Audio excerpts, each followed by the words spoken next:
Pues si no quieres decir algo más, yo tiraría por La Niebla, que vamos a una película ya 100% carpenteriana, ¿no? Pues Eh, sí.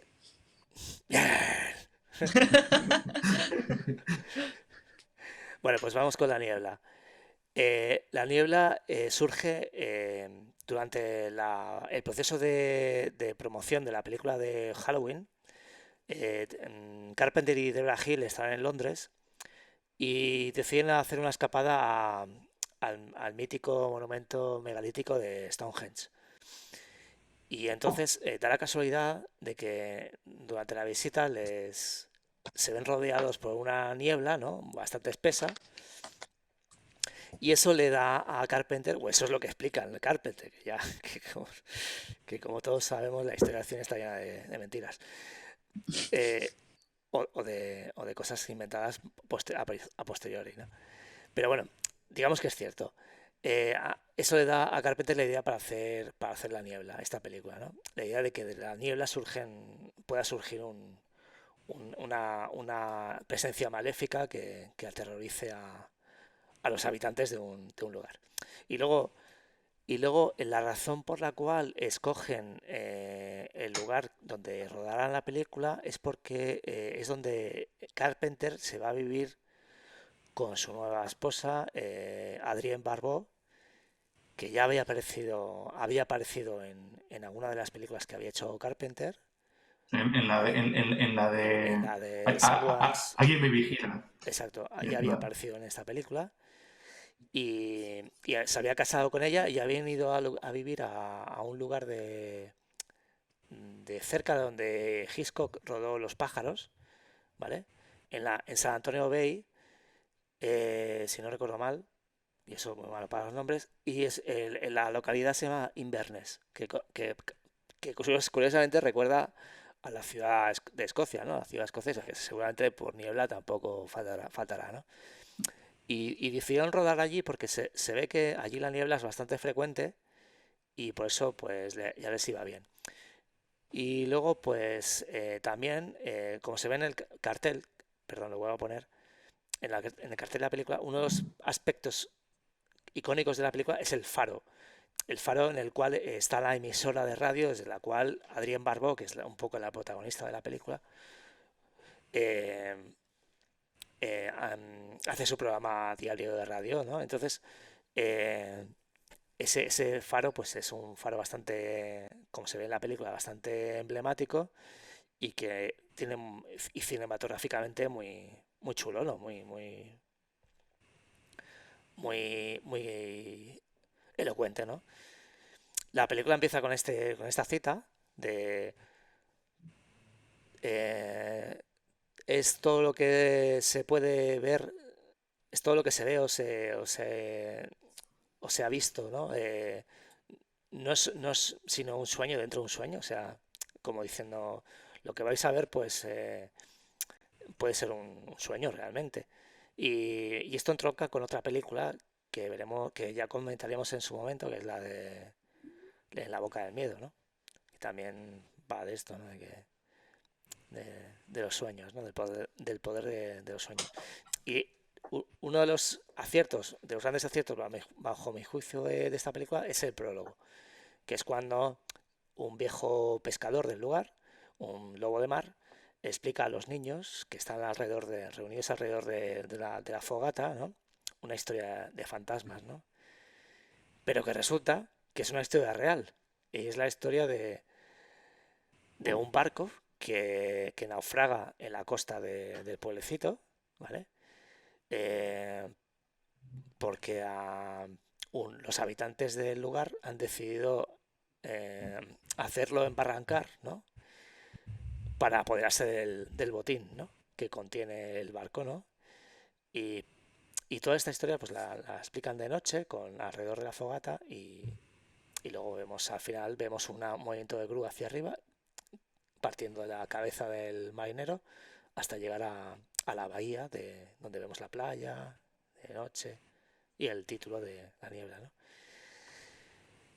Y bueno, y es una película en la cual Carpenter explota el tipo de terror gótico, ¿no? De las películas de la Hammer, ¿no? Bajo mi punto de vista, no sé si luego me diréis que no es así o me lo confirmáis. No, no es Pero así, no es así. bueno, pues no es así. Pero me la acabo de sacar de la manga, ya está.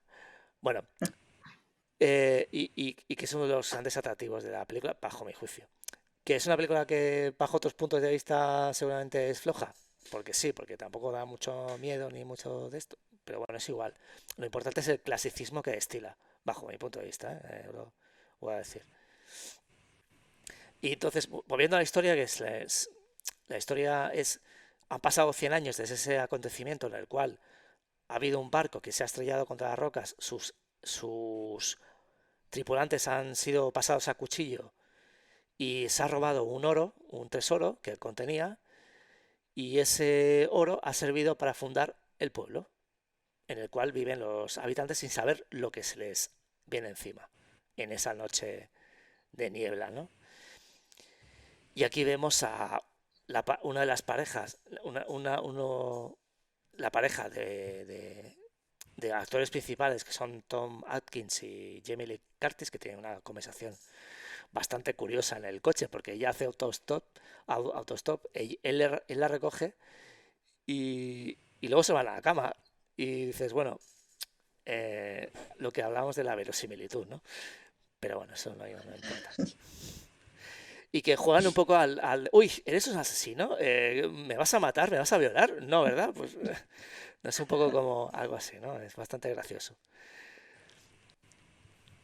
No sé, yo voy diciendo chorradas porque es lo mío. Y bueno, y, y bueno, aquí vemos a Adrián Barbó en su puesto en la radio. Adrián Barbó tiene una voz bastante sexy y eso conecta con la secuencia que viene a continuación, que es un poco la que abre la historia de terror de esta película, que es cuando hay unos pescadores que están en un barco en los alrededores del pueblecito, ¿no? Y se ven acosados por la niebla y de la niebla surgen fantasmas que acaban con ellos, ¿no? Y esto conecta mucho con las historias de fantasmas, de piratas, de el terror gótico. A los que nos gusta estas cosas, pues no, esta película nos gusta. Y a los que no, pues no, ya está. ¿Vale? Esa vista, por ejemplo, del mar con la luz de la luna y misterioso, ese momento en el cual se descubre, por ejemplo, el madero del barco, ¿no? Como diciendo, bueno, es un barco fantasma que de repente aparece, las olas traen el madero con el nombre. Eh, Aquí vemos a Jamie Lee, en un papel no tan importante como el que tuvo en Halloween, pero bueno, aún así, a destacar, ¿no? Hay que decir también que esto es uno de los momentos de susto, bastante tontos, por cierto. Este es el faro. Hay dos planos muy bonitos, que es cuando Adrien tiene que llegar al faro y tiene que bajar toda esta escalera. Estas fueron las razones por las cuales escogieron el faro de Point Reyes, que se llama, en el lugar. Se puede visitar y es un lugar famoso. Hay que decir que los habitantes del pueblo... Adrián, Adrián Barbo dijo que esa escalera que iba no me sale el nombre, y empieza a estar cansado, hacia El faro. no, el faro, exacto, dice que era algo eh, que se acojonó viva, Sí, que que daba bastante yuyu y que lo intentaron realizar en una sola toma para no tener que volver a repetir porque parece ser que impresionaba bastante la experiencia de pasar ese puentecito, era bastante impresionante sí, vivirlo. sí, como se ve aquí. Y luego vemos en este plano, vemos a la madre de Jamie Lee, a Janet Leigh, que es un poco la, la jefa del lugar, ¿no? La que organiza los festejos alrededor del centenario de la fundación del pueblo, y al que vemos a su izquierda es al cura, al sacerdote, que es el descendiente directo del que asesina o del que organiza el asesinato de los tripulantes de ese barco misterioso que se estrella contra las rocas 100 años antes y cuyos tripulantes vuelven de la tumba para vengarse, ¿no? Y esa es la trama de la película.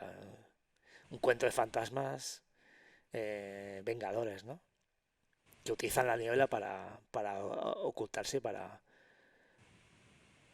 cometer sus crímenes, ¿no? Otro plano de... Bueno, no sé. Ese es un momento de la niebla. Hay que decir, por ejemplo, que tuvieron bastantes dificultades para rodar la niebla porque lógicamente no puedes utilizar los elementos a tu favor siempre, ¿no? Aunque los elementos atmosféricos, por lo tanto tienes que recrearlos. Es como cuando llueve. En una película, cuando llueve, la mayor parte de las veces no es lluvia real, es artificial, ¿no? Y tuvieron bastante problemas con la niebla para hacer para que pareciera real.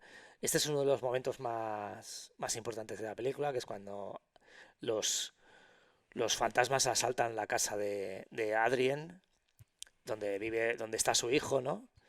Y en este momento es cuando el niño, o sea, hay una mujer que ha ido a la casa pues a cuidar del niño, ¿no? Y claro, la mujer abre la puerta, vienen los fantasmas y justamente cuando van a atraparla, el niño coge y sube las escaleras sin darse cuenta de nada, de lo que está pasando, ¿no?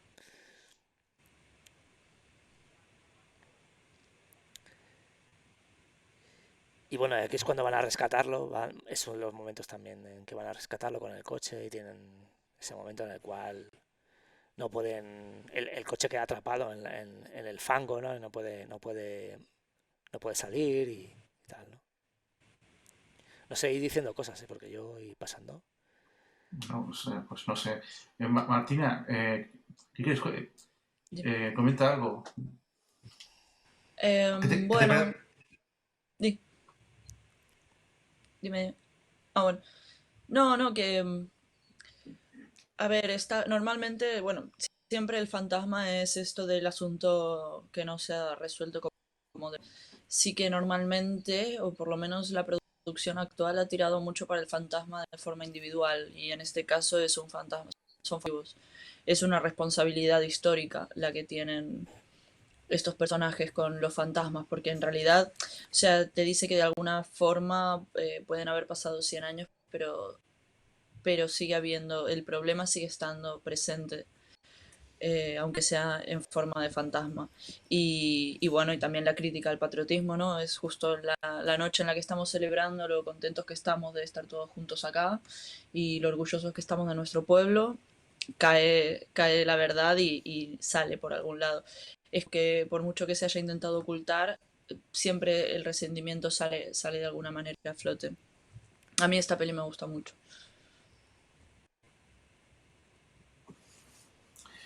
Bueno, pues yo tengo una historia mira, cuando vi la película en su momento, no es que no me gustara, pero no quedó grabada como una de mis películas favoritas de Carpenter. Tengo que admitirlo, es una película que la vi y dije, bien, está bien, pero bueno, va, Bueno, va. 2-1, 2-1, ganamos tú y yo, Martina. No, nunca, o sea, no la cantidad, sino la calidad. Entonces ahí perdéis, lo siento. Oh, Lo que ha vale. dicho, anda lo que ha dicho. Sí, Madre sí. mía. Esta me la No. guardo, Raúl. Sí, sí, ya vamos a ver si no es cantidad. Cuando nos veamos cara a cara. Pues, pero sí, claro, es que no me dejáis hablar y claro, me boicoteáis. Tengo que admitir que, vista ahora, mi experiencia ha sido muy diferente a cuando la vi, ¿vale? O sea, ya os digo, no es que no me gustara en su momento, pero me supo a poco. Es una película que me supo a poco. Mientras que ahora la he disfrutado más tal como lo que es. Y es una película, para mí, la gran virtud que tiene la película y lo que yo disfruté muchísimo es la ambientación. Y en cómo crea un clima, cómo crea una sensación de miedo a partir de lo que no ves, ¿no? Y a partir de algo tan visual, pero no tangible como es la niebla, ¿no? Y cómo es más lo que tú temes más que lo que estás viendo. Entonces ahí está bien. Entiendo la experiencia que tuvo mi yo pasado, mi yo, no sé, que tendría 17 años, 16, no sé.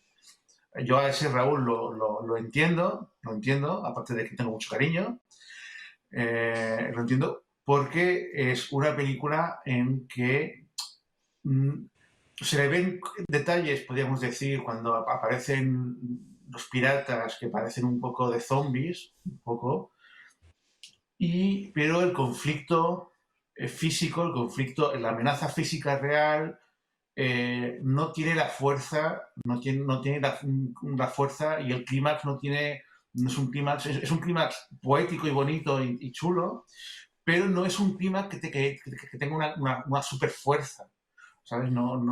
Claro, yo entiendo que a mi Raúl, a mi joven Raúl, pues quería emociones más fuertes, de las que encontró en la niebla. Pero claro, es que también tiene que ver con lo que decía Oscar, de que tiene mucha inspiración gótica. En los relatos góticos por excelencia no hay unos clímax impresionantes, es más bien la atmósfera Mm, y... pero no estoy, pero por ejemplo, hablando de la Hammer, las películas de la Hammer muchas tienen climas muy potentes.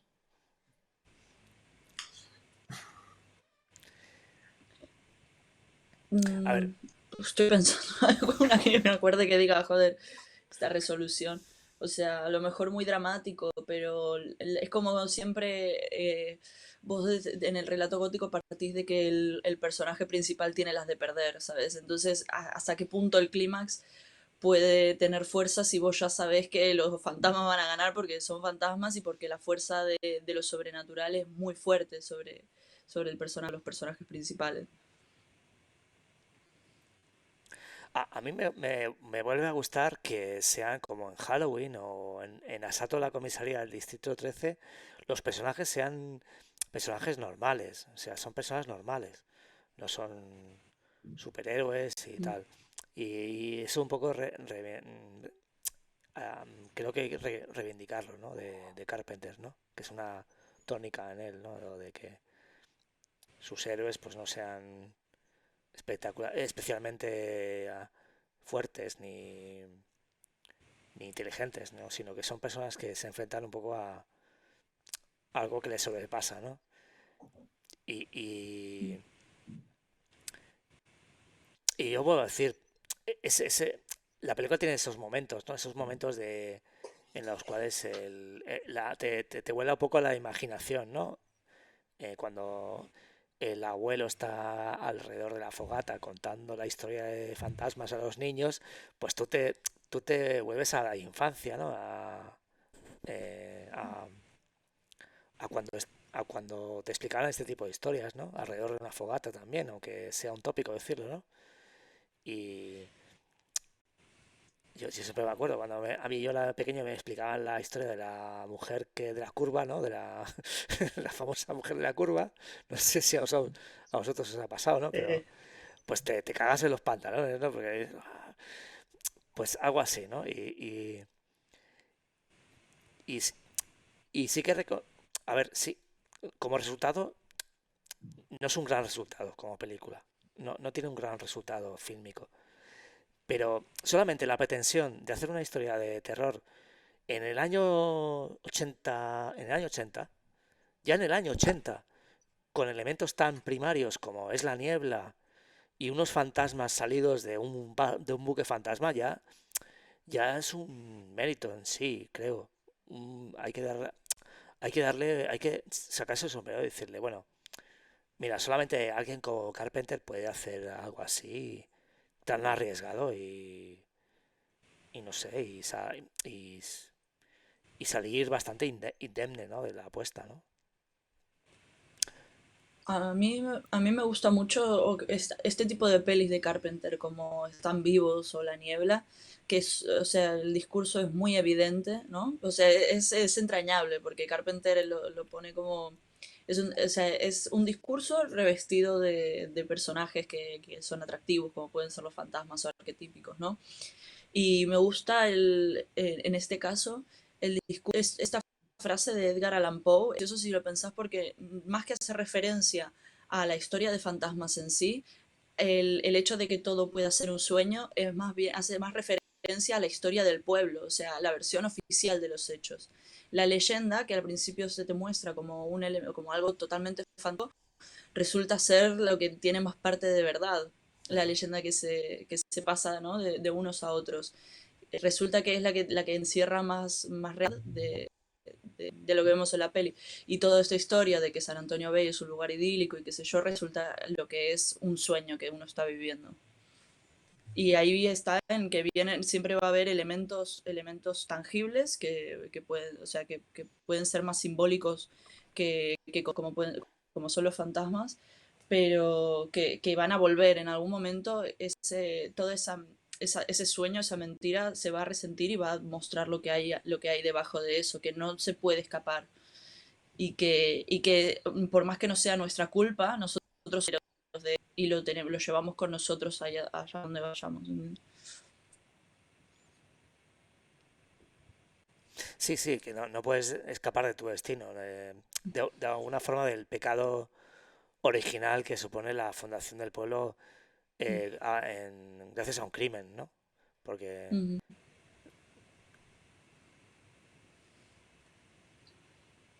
Una, de una- alguna una- Sí, una forma, cosa que hemos... de alguna forma sientes que los fantasmas tienen razones para hacer lo que hacen, ¿no? O sea, claro, sí, es más bien porque no están muy personificados los fantasmas. En otras pelis es como que el fantasma es un personaje más. En este caso es solo la amenaza otra vez, ¿no? Típica de Carpenter.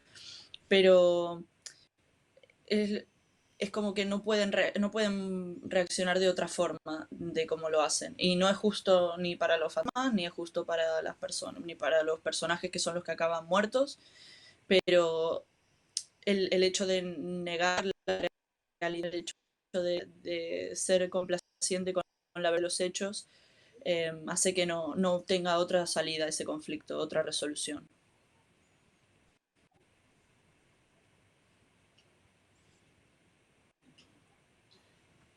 En Bueno, Argentina se habla mucho, bueno, o sea, se habla mucho de la parte como hay mucha desigualdad, se habla mucho de qué parte de los que están mal cargan, ¿no? con lo mal que estaban sus padres y lo mal que estaban los padres de sus padres. Como este veneno que se hereda casi, pero no porque hereden los genes, sino que se hereda en la cultura.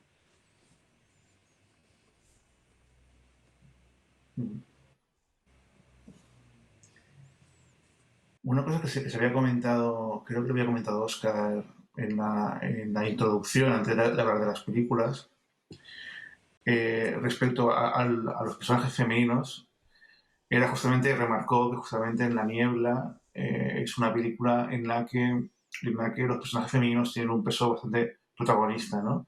Y más como personajes activos, ¿no?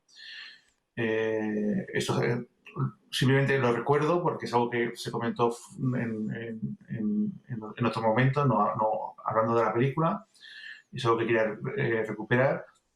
Y comento que es otra de las cosas que más me gustaron de la película viéndola ahora y es en general los personajes. Y especialmente los femeninos o cómo crean sus relaciones los personajes femeninos, ¿no?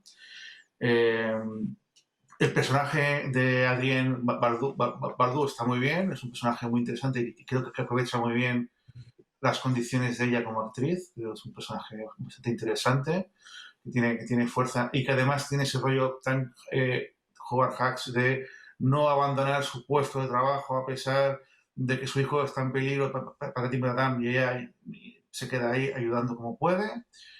Eh, y luego está la química que tiene Jamie Lee Curtis con el hombre este, que antes ha comentado Oscar también, que se conocen así de buenas a primeras y que y que en nada se acuestan ni tal, pero eh, a pesar de lo poco verosímil que es su historia de, entre comillas, amor, sí que hay química entre ellos, o al menos sí que hay un feeling que funciona bien, ya sea por los diálogos, ya sea porque los dos actores actúan con naturalidad y más o menos funciona bastante bien.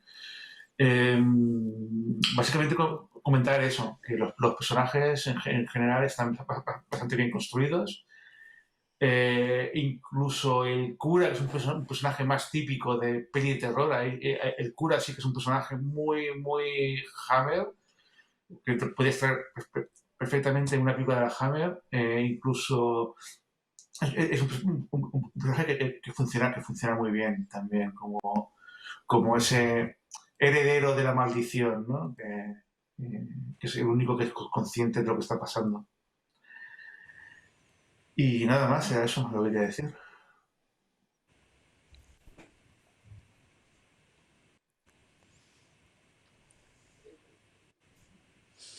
Pues, ¿queréis decir algo más de la niebla? Eh, Bueno, ¿Queréis...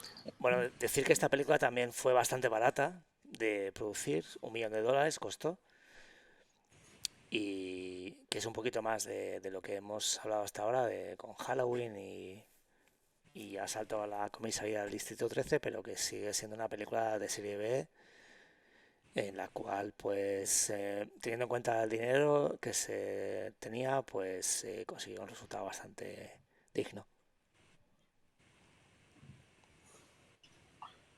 Muy bien. ¿Y tú, Martina, quieres decir alguna cosa más?